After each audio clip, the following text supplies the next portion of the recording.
Jagtap sir, त्यांची family, More sir, all family, Rokade madam, जबरदस्त असे सर्वांनी वर्कआउट गाईड केले.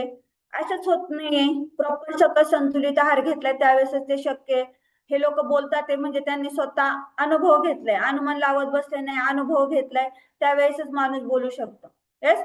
तर नवीन पार्टिसिपेट असतील तर वर्कआउट करून हाडं तोडून घेण्यापेक्षा सकस संतुलित आहार घेऊन पहा आणि खूप सुंदर असा आपल्या पेशीला पोषक आहार येतो आणि खूप गरजेचं आहे. वर्कआउट झाल्या घ्यायचे. बरेचसे जण उशिरा वर्कआउट घेतात ते 7:30-8 वाजता, तर तेव्हा घ्यायचं नाही. वर्कआउट झाल्या ज्यावेळेस आपल्या पेशी ऍक्टिव्ह असतील ना, तर त्या पेशींना सकस संतुलित आहार लगेच दिल्याच्या नंतर बेनिफिट पण तसे भेटतात ते लगेच सकस संतुलित आहार द्यायचा आहे.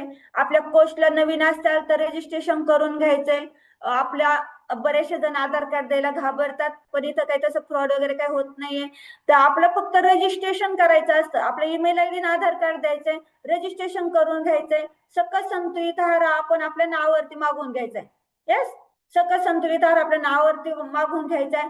इकडचं तिकडचं काही कुणाचं ऐकायचं नाही. आपल्या कोर्सला फॉलो करायचंय. 90 डेज कोर्सला फॉलो केल्याच्या नंतर खूप जबरदस्त असा रिझल्ट येणार आहे. तुम्हाला पाणी किती प्यायचंय, तुम्हाला प्रोटीन किती पाहिजे, तुम्हाला फायबर किती पाहिजे, तुम्हाला किती तास झोपायचंय, कधी काय करायचंय, हे सगळं कोचला माहिती असतं. त्याच्यामुळे कोचचं डोकं खा, स्वतःचं डोकं लावू नका. तर खूप खूप शुभेच्छा तुम्हा सर्वांना. लास्ट पर्यंत थांबलात आणि उद्याचे वर्कआउट खूप सुंदर